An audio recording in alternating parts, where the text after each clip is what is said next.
Hi Big Tractor Power fans, this video comes to you from a central Kentucky cornfield where an AGCO GLEANER R75 combine equipped with a 3000 series 12-row 30-inch corn head is harvesting the crop, along with an AGCO DT240A tractor and Brent 880 grain cart. These big machines are harvesting a food-grade white corn, which is used to produce popular products like tortilla chips, snack foods, and grits. This crop reaches maturity in 114 to 117 days and typically produces 175 to 200 bushels per acre. This video will share some general information on the farm machinery at work in this field, as well as taking you up in the cab of the combine and the tractor to see the operator's perspective. But first, let's head out to the field so you can see and hear all this corn harvesting action.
The GLEANER R75 combine was manufactured by AGCO from 2003 through 2008.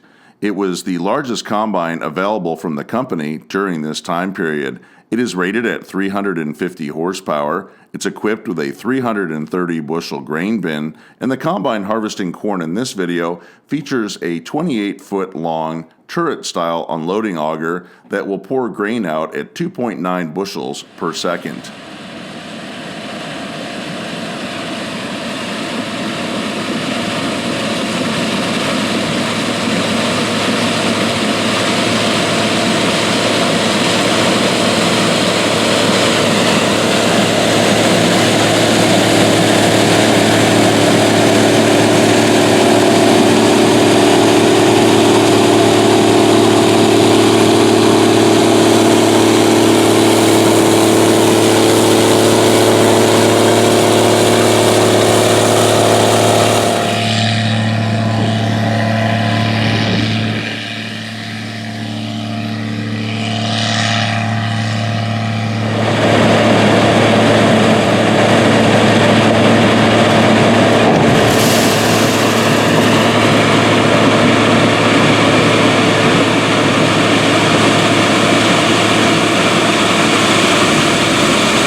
The AGCO DT240A tractor was manufactured by the company from 2005 through 2008. It's rated at 290 engine horsepower and 240 PTO horsepower. This tractor was manufactured with a standard CVT transmission, which is a great feature when the tractor is operating with a grain cart during the harvest. This tractor is operating a Brent 880 grain cart introduced by Unverferth Manufacturing in 2004. It holds 840 bushels of grain and unloads grain through a 20-inch diameter unloading auger at 500 bushels per minute.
I hope that you've enjoyed spending some time in the central Kentucky cornfield during the harvest with this AGCO GLEANER combine and tractor. Does your farming operation rely on AGCO farm machinery? Are you running GLEANER combines or AGCO tractors or other branded equipment? I'd like to hear about it in the comment section below this video. And if you've enjoyed the video, consider subscribing to Big Tractor Power YouTube, where there's over 1,000 videos of farm machines in action. As always, thank you for watching.